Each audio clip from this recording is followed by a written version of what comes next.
ぼう。こりゃ楽しみだ。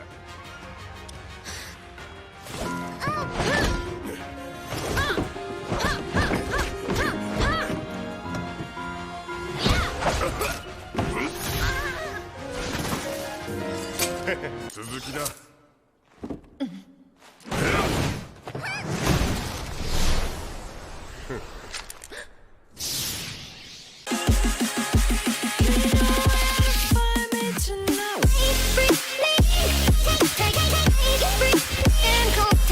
Hey, what's up guys? Toby from the Master Box Show and I hope you're having an amazing day. Demon Monk. That is the theme for today's build. How does fear spreading using your fist sound to you? I wanted to showcase a striker that only deals amazing burst damage. It can also spread debuffs to as many enemies as possible, exploiting the numerous attacks that the monk class can dish out and be one of the most unfair and OP builds in Baldur's Gate 3. If you want to be a true demon that makes your enemies suffer, this is the build for you. I present to you the Terror Hand. Enjoy. Alright, here we are now guys in the character creation screen. This is where we will be building the foundation of our Terror Hand for today. And this is the second race-specific build that I'll be featuring for the origin characters. I advise you go with Lizelle. Now moving to the custom characters, we'll be selecting our race. And if you guess correctly, we'll be taking the Githyanki race for today's build. The reason for this is the specific race feature that we need, which is the Martial Prodigy, that will grant us proficiency in short sword, long sword, and great sword. But the most important thing that we need here is the light armor and medium armor proficiency. The reason for this is we are equipping medium armors to make this build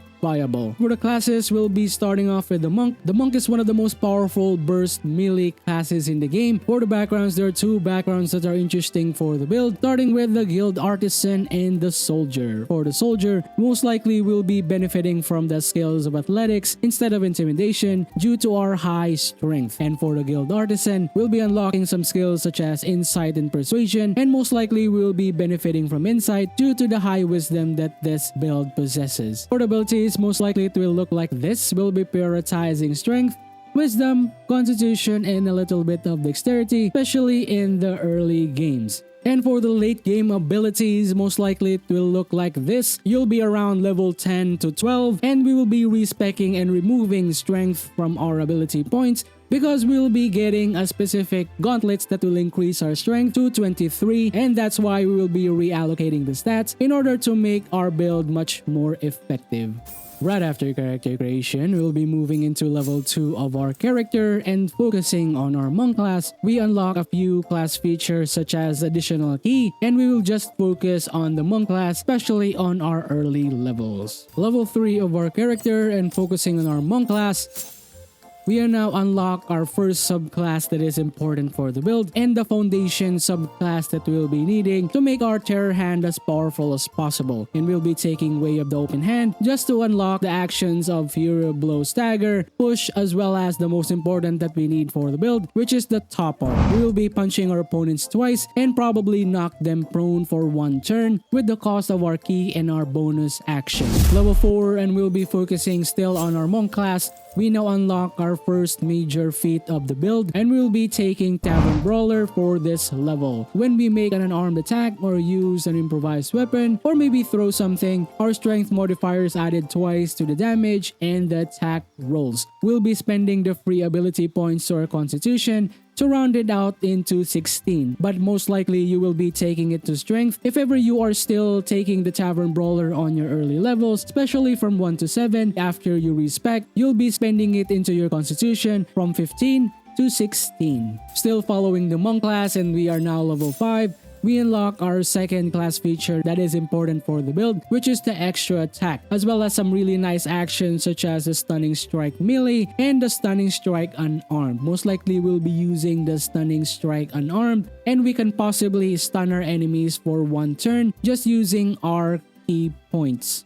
Level 6 is our major power spike of the build, which will be taking our class features such as the Key Power Strikes, When we do unarmed attacks, it will count as magical for the purpose of overcoming enemies' resistances and immunity to non-magical attacks, as well as unlocking some really nice class features such as the added necrotic damage that will add 4 to 7 necrotic damage or maybe 4 to 7 psychic. But the most important thing that we need here is the manifestation of soul that will add 4 to 7 radiant damage every single hit that we can using our unarmed strikes.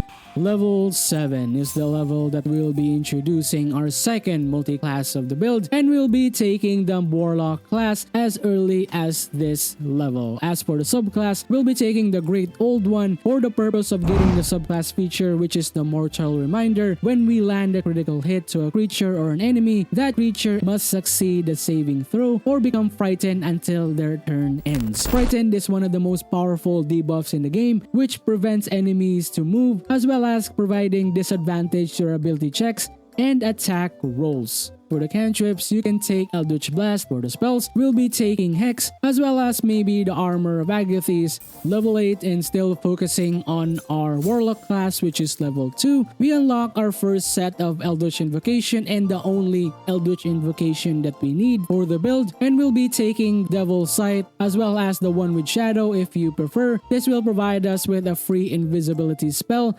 once per long rest. Level 9 of our character, which is level 3 of our Warlock. We now have our second major power spike of the build because we get this really nice darkness spell, providing the blinded status on any creature that is within your darkness spell for 10 turns. For the Pact Boons, most likely it will not matter. I highly advise you just get maybe Pact of the Tome if you haven't already, if you want to get a free guidance spell or maybe a Vicious Mockery. But for me, I'll just get Pact of the Chain because of the free familiars such as the Quasit as well as the Imp, just for the meat shields that I can use. Level 10 is we will be introducing our final multi-class of the build in order to make our terror hand as powerful as possible in the form of the Rogue. We are eyeing on a specific subclass on level 12 will really round out the build and make it as powerful as it can be. Level 11, we are unlocking our actions such as our Cunning Action Hide that will use our bonus action instead of our main action. Finally, level 12, we are unlocking our final subclass that we need for the build, and we'll be taking the Thief subclass. The reason for this is we need the Fast Hands that will give us an additional bonus action, and the second story work is a really nice addition. Alright, now it's time for us to talk about the item setup that we need for the build. I'll be introducing two builds for you guys today, starting with the early game build, which is the Act 1 and Act 2, and the other one is for the late game build, which is the Act 3. For the early game builds, there are a few items that you need in order to make the terror hand as decently powerful as possible. Starting with the headpiece, we're gonna be taking the Dark Justicar helmet. This will provide us with the passive magical durability. The wielder has a +1 bonus to our saving throws against spells, and the most important thing that we need here is covert critical. While obscured, the number we need to roll a critical hit will be reduced by 1, and this will stack with other equipments. For the armors is the most important armor that we need for the build, which is the Luminous Armor. This will provide us with the Radiating Shockwave. When the wearer deals radiant damage, we cause a radiant shockwave that will spread radiating orb charges in an AoE. This armor will carry us into the later acts, and most likely we will not be changing this armor piece. For the gloves, we'll be taking the Flawed Helldust gloves for starters. This will provide us with the Lesser Infernal Touch. Our weapon and attack deals additional 1 to 4 fire damage, and our unarmed attack deals 1 to 4 necrotic damage and can possibly inflict bleeding.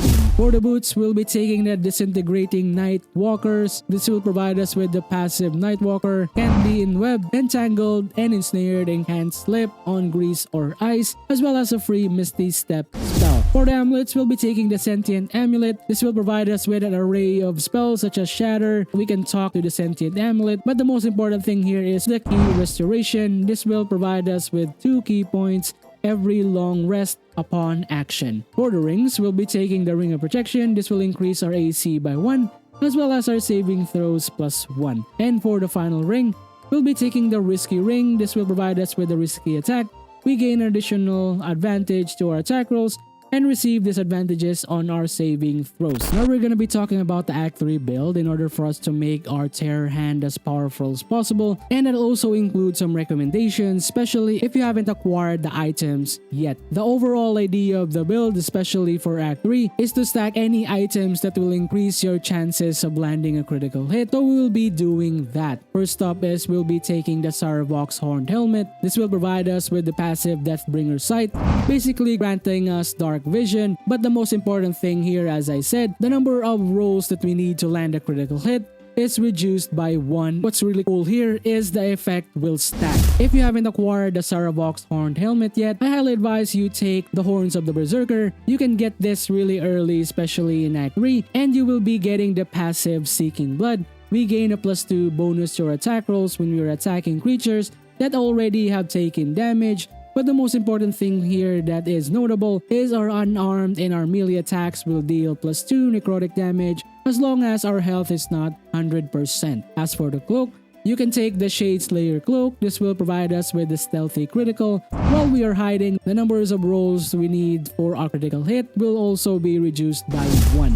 As for the gloves, this is most important for the build as it will increase our strength by 23, which is the Gauntlets of Hell Giant strength. Boots is the uninhibited Kushigo that will provide us with the passive Experienced and Deadly. The wearer deals damage equal to their wisdom modifier with our unarmed strikes. For the amulets, we'll be taking the Callous Gift. This will increase our wisdom by 1 up to 21, as well as a free aid spell. And finally for the bow, we'll be taking the Dead Shot. This will provide us with improved critical. The number that we need to roll a critical hit will also be reduced by 1. Finally, we can now showcase the power of our Terror Hand and see what it can do. Before the battle, we just simply need to activate our Darkness spell in order to obscure the vision of our enemies for 10 turns.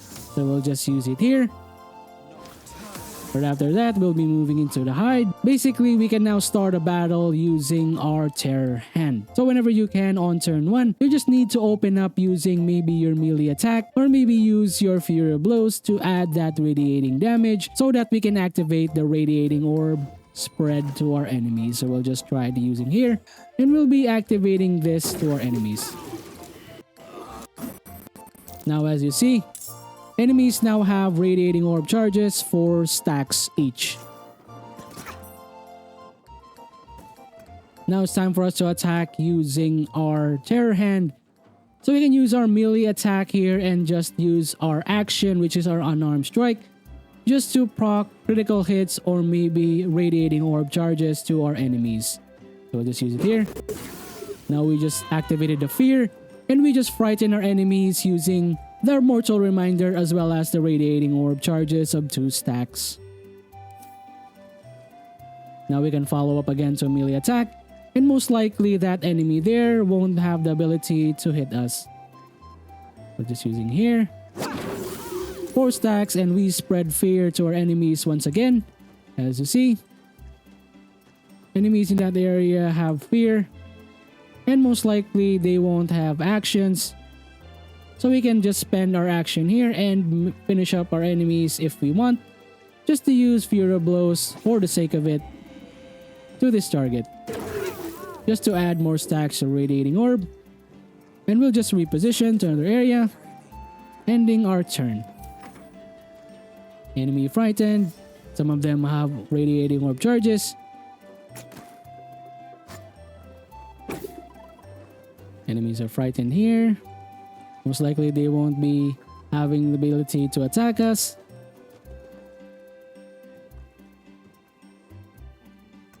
Now it's time for us to use our Terror Hand once more. And we just attack our enemy here because it moved apparently. So we'll just finish up this opponent here with just our melee attack. Finish it up once more. Now it's dead.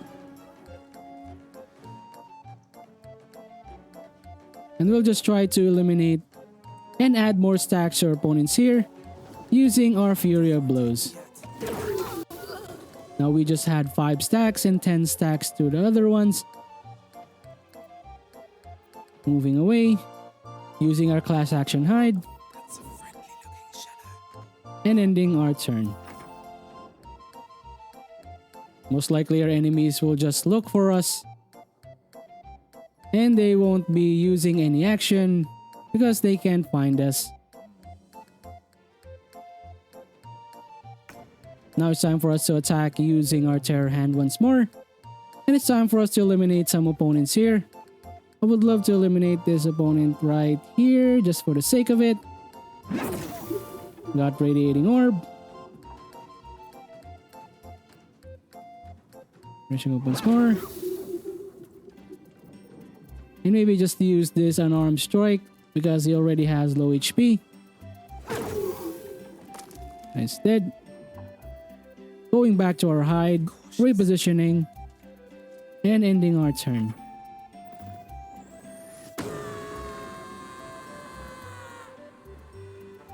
They're just wasting their movements in order to find us, and most likely they won't, so that we'll just eliminate them one by one. Moving once more, we'll just use another Fury of Blows just for the sake of it to eliminate this opponent here while we are hidden. Now we just spread fear. If you noticed, we have 10 stacks frightened status as well. Most likely they won't be doing anything there. In here, we can eliminate this target actually, so I'll just try to eliminate it here. Attack. Attacking once more. Just piling up the radiating orbs. Moving to another location, and we can end here. We'll just eliminate targets here. Attack this one. And attack this one again. It's dead. Use it right here, maybe. Just to give radiating orb charges and a crit. As well as a topple. Look at that debuffs, man. Frighten, prone, radiating orb. Just unfair, dude. Like unfair. Baiting our enemies once more and ending our turn.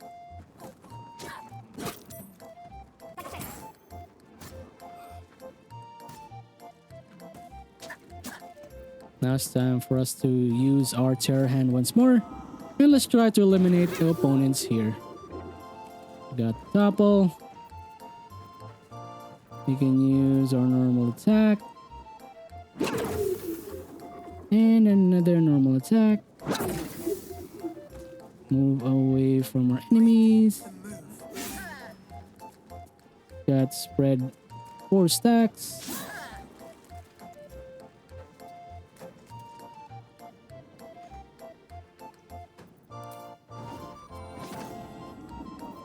Using our cunning action hide. Ending our turn. See, enemies are just standing around, looking for us and wasting their turns. Now, finishing up. Attacking this. Just dead. Using normal attacks. Eliminating one. Cunning action hide.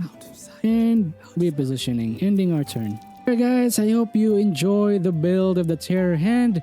This is one of the most unfair builds ever in Baldur's Gate 3. I really love making builds that exploit and challenge the AI and how the game works. Really amazing addition if you have a team that loves critical hits, as well as spreading fear to your opponents. Can easily do a playthrough solo or maybe honor mode due to the power of the monk class. Anyway, would love to know about your thoughts about the build, as well as your questions and clarifications in a comment down below. Don't forget to hit that like button if you guys like the video. It really lets me know that you guys are enjoying the builds. Shoutouts for all the people who subscribe and keep supporting the channel. I really appreciate you guys for all the amazing support. And for all the people who haven't subscribed yet, I hope I earn your subscriptions in the future. But if you earn it today, please don't hesitate to hit that subscribe button. It really helps me out a lot.